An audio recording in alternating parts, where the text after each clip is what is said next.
Hey skiers, I'm Jeff from skiessentials.com. And I'm Bob. How's it going? Bob and I are here today to talk about the 2026 Atomic Maverick 88 CTI. It was just over a month ago that we stood here and talked about the new 96 CTI. These skis received the same changes as that ski. I think just like speaking in generalities, I think it's fair to say that they both shift kind of more towards soft snow performance, a little bit more free ride influence. Yeah, and it makes sense in the progression of the Maverick line with the 115 and the 105 coming out first, and then the 96, and then this 88 following in those footsteps. Yeah. So although it follows the same changes and the same trends that we saw in the 96, I think both you and I agree that the result is a little bit different.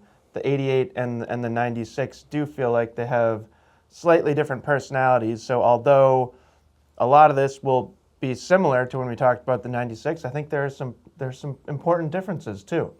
Yeah, both from like a use case and just a snow feel. They feel quite a bit different. Yeah, and like also how they compare to other skis in their range. Yeah. I think the Maverick 96 is more kind of right in the middle. I think we talked about that in the review, is that it sits pretty squarely in the middle of the performance spectrum. These feel a little different to me, and not to get too far ahead of ourselves here, but I just posed this question to you before we started filming, Bob, is can you think of another ski that's under 90 underfoot that has more of a free ride feel? And you couldn't in the moment. Can you now?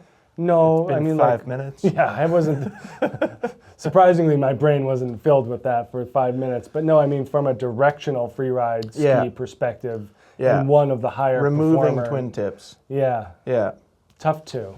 Yeah. Now, before we get into construction and shape and all that stuff that we normally do, you had an interesting analogy yesterday where you're standing next to the 2025 Maverick 88 Ti. Yeah. I have the new 88 CTI next to me, and I believe you referred to that one as a samurai sword and this one as a chef knife. Yeah. Now, I've been thinking about that analogy a lot. Probably when I was like falling asleep last night, when I was in the shower this morning, I was like, what is Bob talking about? And now here is my my assessment, and tell me if I'm way off or if this is what you're going for. Both are still potentially weapons. Okay, yep. Are you with me? I'm with you. One of them, particularly the chef knife, you could also use to like dice some onions. Could you still kill somebody with it? Yup, but it would feel a little bit awkward in doing so, not as majestic as a samurai sword. It's funny because we're both really non-violent people, so I'm kind of impressed that you went with weapon because I did not. Okay. My whole thought was more of an appropriate tool for the job. So like. Well, that's where the chopping onions came up for me. Is I was like, yeah, you could do that with a samurai sword, but it's going to be really weird. It requires more user intensity and focus to do it with the sword than it does to do it with the knife. Well, and alternatively, speaking to the sword and the morbid like weaponry and killing people, that's where my mind went to like skiing really fast. Yeah. So like, can you ski really fast on this ski? Yes, you can, but I don't think it looks as like, I'm trying to think of another good adjective to describe like the use of a samurai sword as choppy. I don't know. It doesn't do it quite as well as that one. Yeah. Do you agree? I do. And I've always had very sharp things in my mind talking about any Maverick from 100 when it first got introduced all the way down to this 88 and the new ones as well. Yeah. They're all still extremely sharp, crisp, and precise. Yeah. That hasn't changed with CTI. Yeah. It's just more of a fine-tuned instrument for that rather than more of a blunt object. Got it. But no, I was more knife-like, less sword-like. And I feel like we're done because everybody must understand. Yeah, I'm sure we've lost a few. So anyways, moving right along to performance, do you want to talk about construction, or rather not moving on to performance, but what we normally talk about rather than swords versus kitchen utensils? Yeah, I will start by saying that this older 2025, the current year Maverick 88 Ti always struck us as being an incredible blend of lightweight and stiff flex, similar to a head core that we always talked about, where you really have to have a good feel for the snow to really max out the potential of the ski. That said, because it's light, it's also easier to use and maneuver without having such a strong skill set. And that's why the cores really spanned a bunch of different ability levels and preferences, and old current Maverick does the same. Yeah, totally. So this takes it, I would say, more into the woody notch, the less a little smoother.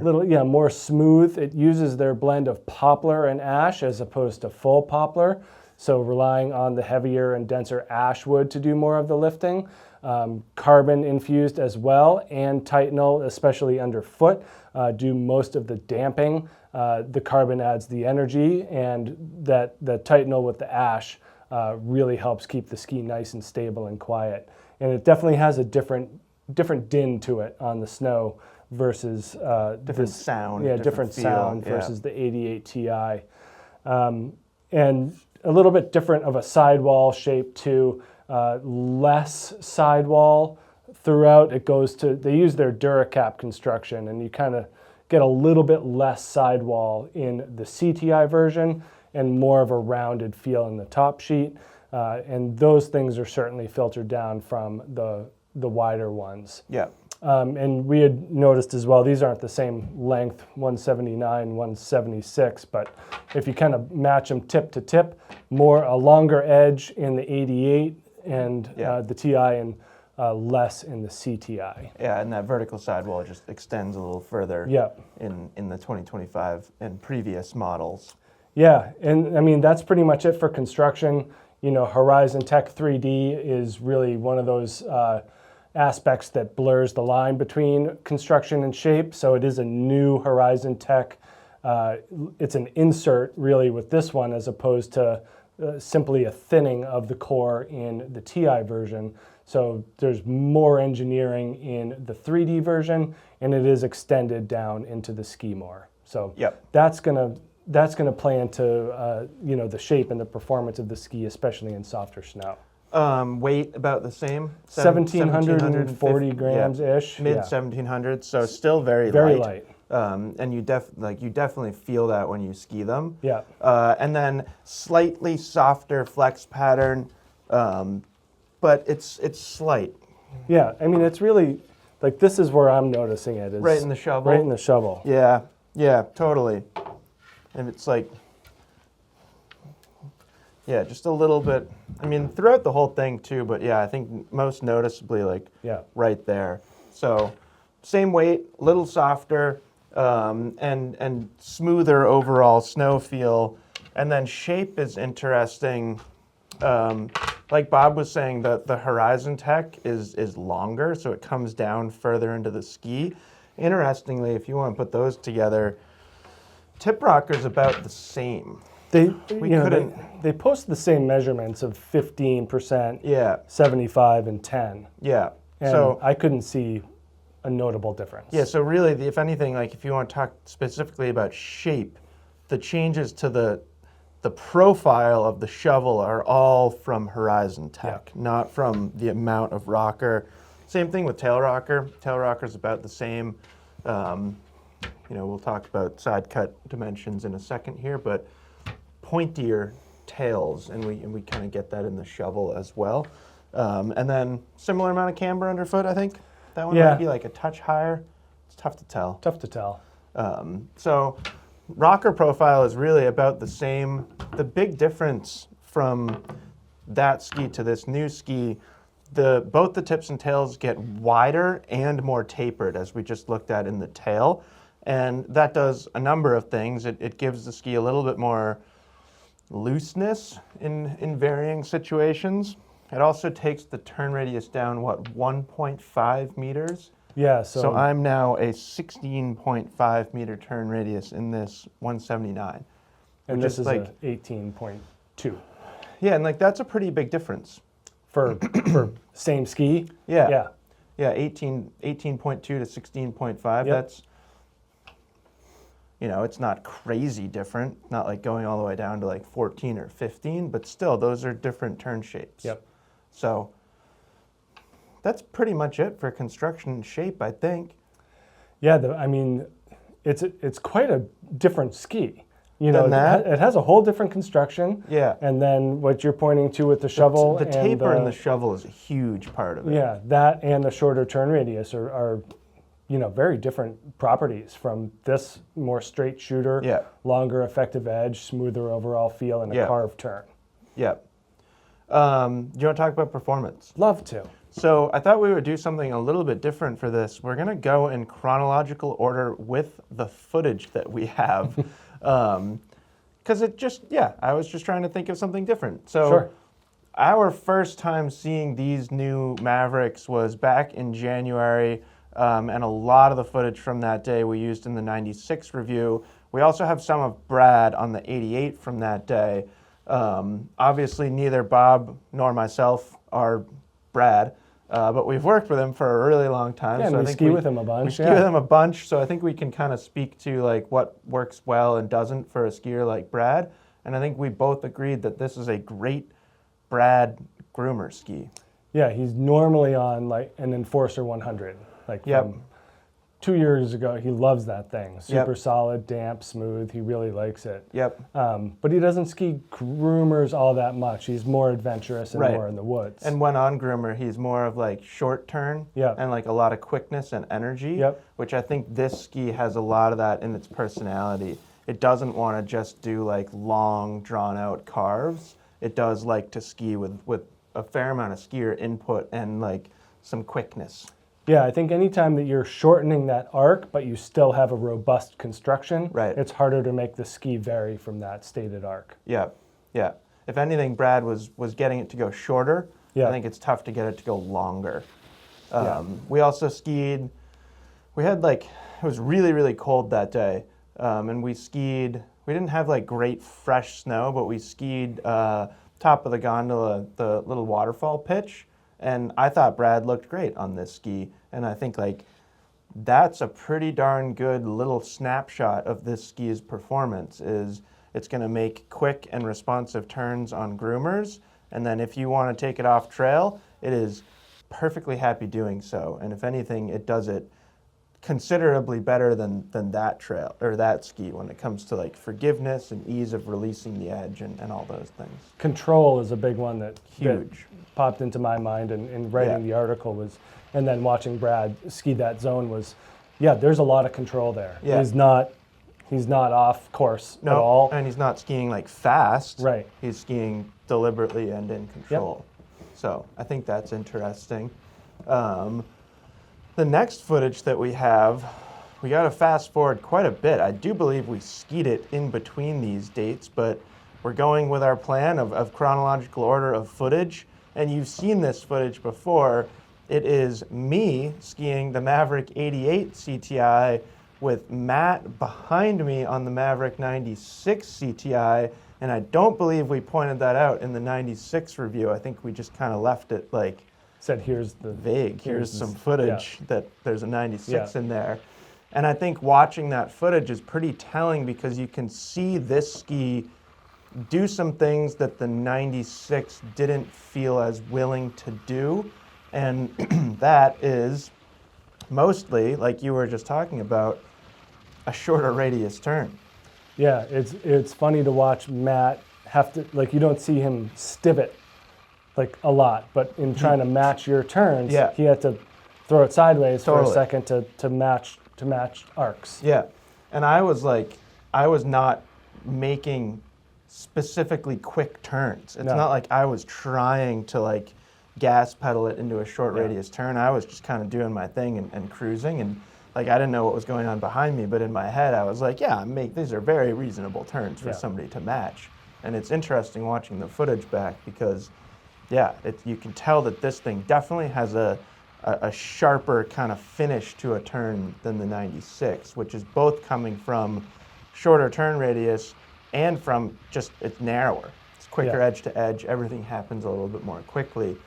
Now, speaking to my own experience, similar to head cores of like being light and stiff and very reactive, I can't say that like Maverick 88 Ti was ever very high on my list of favorite skis. You know what I mean? If you have a certain set of qualities that don't align with your skiing preference and style, then it's not that surprising. I feel much, much more at home on this ski, particularly in those just linked groomer turns. And I know I said at the beginning of this video, like, does this feel like the most freeride oriented under 90 directional ski? I still think it kind of does, but that's not to take away from its carving potential, because it's certainly there. What you do have to do is you have to ski it pretty mid-footed. Yeah. You know, and that's something that I just do naturally anyways.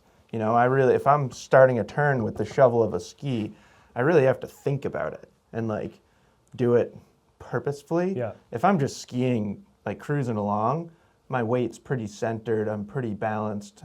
Sure, I'm in the front of my boots, but I'm initiating turns in like this section of the ski. Yeah, I mean, it's okay to feel the back of your boot. Yeah. You know, it doesn't mean that you're off balance. Yeah, or like for me, I feel like I'm feeling the sides of my boots. Right. You know, as you're just kind of like rolling from one turn to another.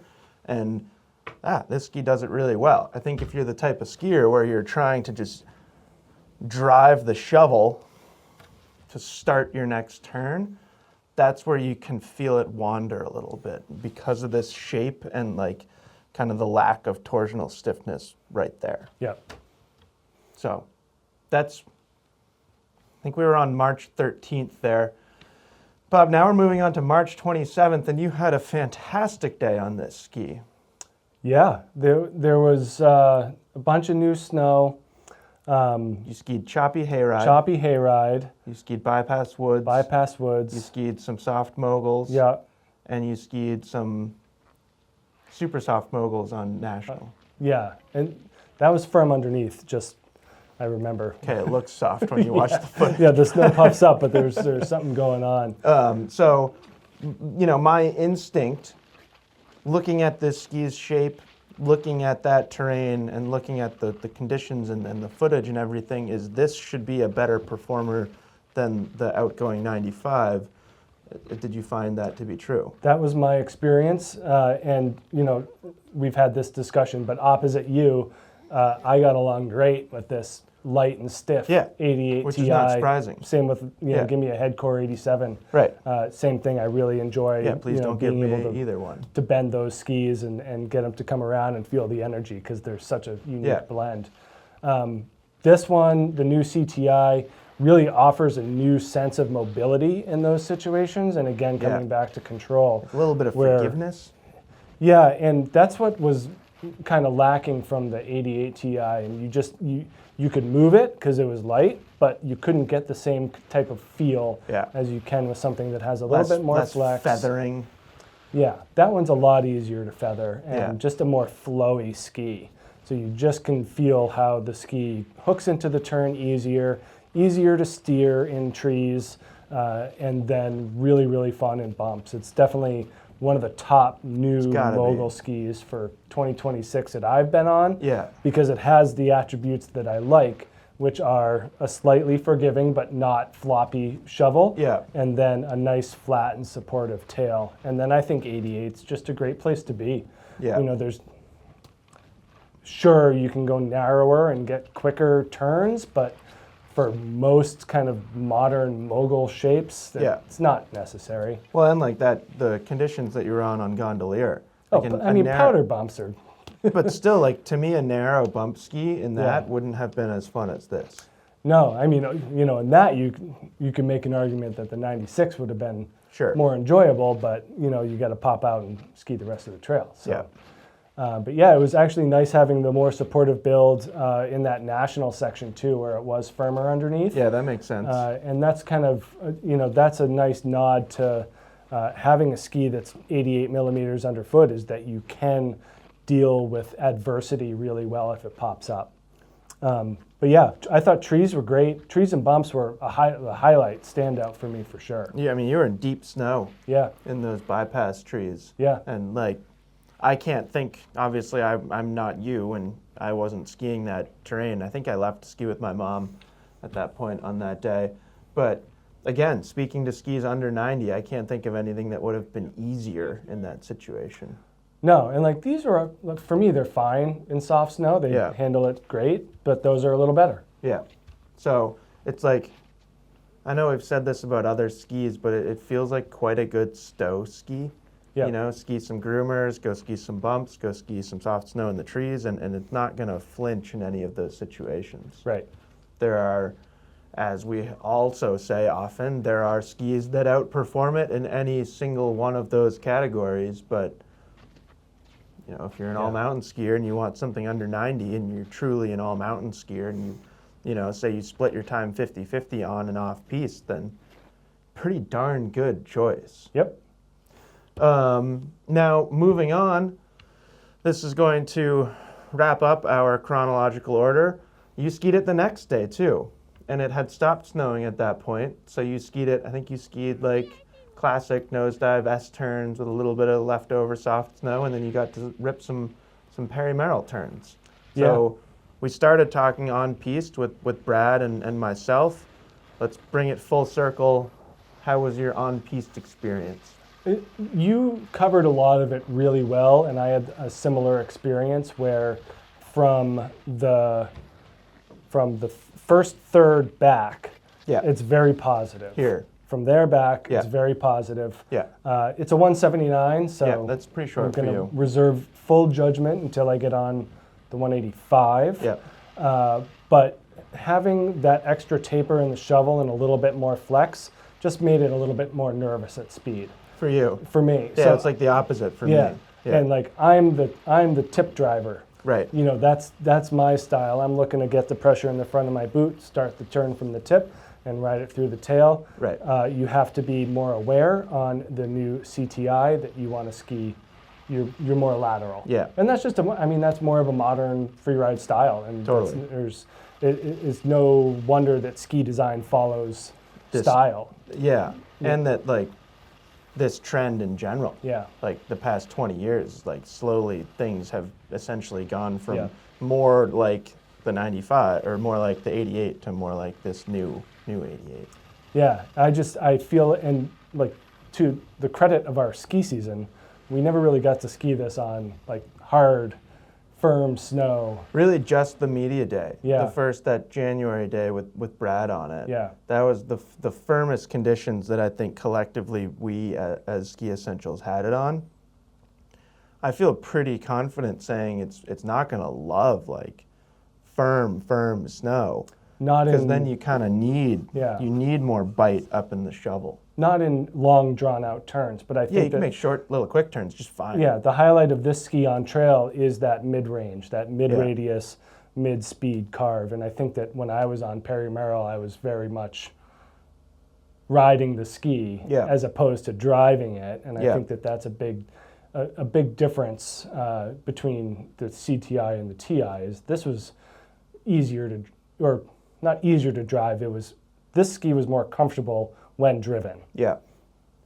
You got any good comparisons? We had talked about the head cores. I think the new head cores are more of an accurate comparison. So the new head core 88 Ti, I think is pretty comparable.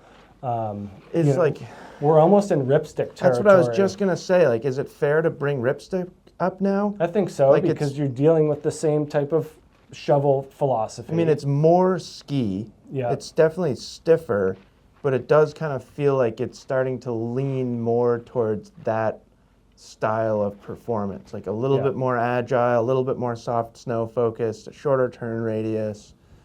Does kind of feel, but like if you skied a ripstick and you're like, well, this isn't, I don't like this, it's too light and too soft, but you kind of like that idea, this could be great. I had a Kesley ZX92. Did I say ripstick 96? Am I just way out? No, but it's 88. People know what I mean. Yeah. Kesley ZX92, I think, is another good one that's kind of has a lot of energy out of the tail, but has more of a free ride inspired shovel. Yeah. Yeah, I mean, there's some more, I'm sure. There are more. Like, I want to say Serpo, but I kind of don't. Yeah. At the same time. That ski is less soft snow derived. Yeah. It's pretty unique. Yeah, I think that tightening up the radius, making it floatier, and keeping the light weight is really an interesting blend. There's nothing that's really a perfect comparison. Yeah. There's nothing that's like quite similar to it. I think all the skis that we've mentioned are worth bringing up, but yeah, it is an interesting mix of like capabilities and lightweight. Yeah. So, you got anything else that you want to say? I don't think so. I don't want to start talking about knives and swords again, I'll tell you that.